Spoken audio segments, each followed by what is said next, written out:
j'ai déniché un véritable collector italien. Une Bertone X19 de 1987. C'est une Bertone. Eh ouais. Mais je m'incline, monsieur a fait très fort. C'est vrai que je suis arrivé. C'est bon, hein,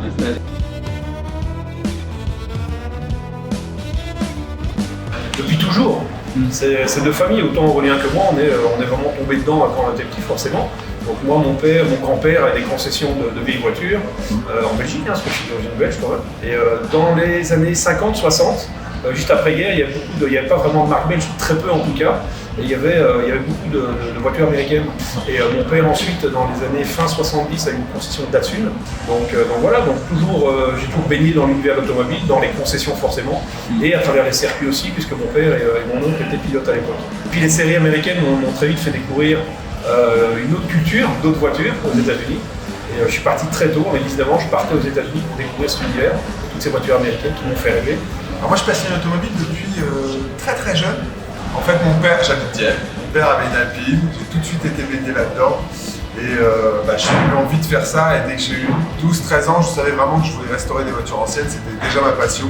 Je bricolais chez moi et j'ai fait mes études dès ma sortie de 3e, vraiment dans ce sens de la mécanique. Et après, j'ai ouvert un garage tôt, puisque à 21 ans, j'ai ouvert mon garage pour faire de la restauration de véhicules anciens. Je dirais presque par hasard, pas complètement, parce que j'avais déjà fait un petit peu de télé il y a quelques années. J'avais fait une émission sur MTV qui s'appelait Pub Marine à l'époque. Mais voilà, j'avais des connexions, on avait des amis en tout cas qui bossaient à la télévision. BBC France m'a appelé pour dire voilà, on a un casting. Donc j'étais aux États-Unis à ce moment-là. On dit on fait un casting, enfin les castings finaux finalement, on a fait les premiers castings. Les candidats ne conviennent pas parfaitement non plus, et on a fait des castings finaux. On s'est retrouvés finalement avec Aurélien et 2 autres candidats, et ça a matché entre nous, donc c'est venu un peu par hasard. En fait, ils nous ont appelés, on s'est déplacés, et puis finalement ça a matché. Et ça a donné lieu à la première saison de Wheeler Dealers. Comment est-ce que vous êtes rencontrés Bon, on parle pas. Ça n'a pas été l'amour fou dès le premier jour. Alors moi, pour le coup, c'est vraiment du hasard, contrairement à Jerry. Dans mon activité de garage, effectivement, j'avais déjà fait des petits reportages avec des chaînes locales. Et l'émission qui cherchait un mécanicien s'est mis à regarder ça, sont tombés là-dessus, ça leur a plu, ils m'ont appelé un soir, ils m'ont dit ça me dirait de faire le casting. Je connaissais la version anglaise, j'ai dit pourquoi pas, allons-y, vraiment comme ça. Et puis finalement, un mois après, on était en train de tourner avec Jerry, donc ça a été très très vite. Et ça m'a bien plu.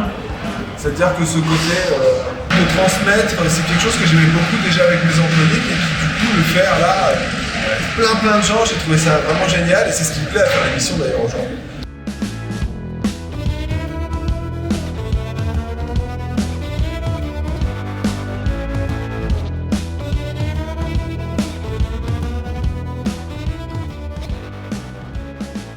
On nous a proposé ça il y a une semaine, c'était assez court. On nous a demandé d'être réactifs.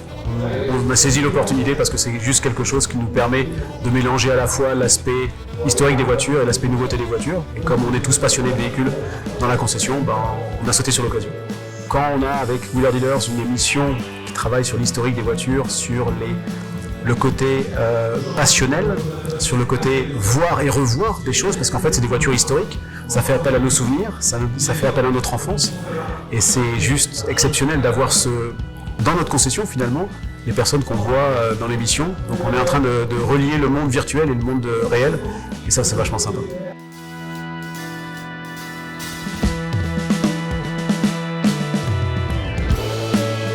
Eh bien, après avoir été invité à essayer des voitures sur les routes autour de Lyon, me voilà invité à la présentation de Wheeler Dealer, la nouvelle saison. Donc on a passé un très bon moment, un très bon accueil. On a découvert le nouvel épisode qui sera diffusé prochainement. Que dire de cette émission, hormis que ça peut tout simplement attirer des jeunes futurs apprentis, de futurs passionnés à investir notre métier, parce que c'est vrai qu'on est un petit peu en manque de personnel compétent et passionné. Et ce que j'apprécie dans cette émission, c'est la passion que dégage Jerry et Aurélien de leur partage de la véhicule de collection, de la restauration de toutes ces belles voitures. C'est une émission que je suis depuis le début, comme toutes les émissions de voitures, et ça avec une grande gourmandise. Alors pour moi, le premier intérêt, c'est la défense de la voiture de collection comme objet d'art en fait, avec des explications techniques, qui est un bonus agréable. J'ai trouvé 2 animateurs super sympas, très décontractés, très vrais, qui ont finalement exposé comment ils faisaient leur émission. Ils ont répondu à toutes les questions avec beaucoup de sympathie. Le côté scénarisé de l'émission est très utile. Donc c'est une forme de cours de mécanique qui est rapide, qui survole parfois, mais qui peut être suffisant parce que ça vous met sur la voie, ça vous donne envie principalement. Et du coup, comme collectionneur, comme amateur d'auto, finalement, on creuse des sujets et comme c'est fait dans la sympathie, eh ben, on a quelque chose qui est plutôt positif. Voilà, on s'est rencontrés pour l'émission et complètement par hasard. Et maintenant, on se voit pour l'émission, mais aussi en dehors de l'émission parce que Jerry, c'est devenu un vrai ami. Si simple que ça. Ah bon? Arrête, tu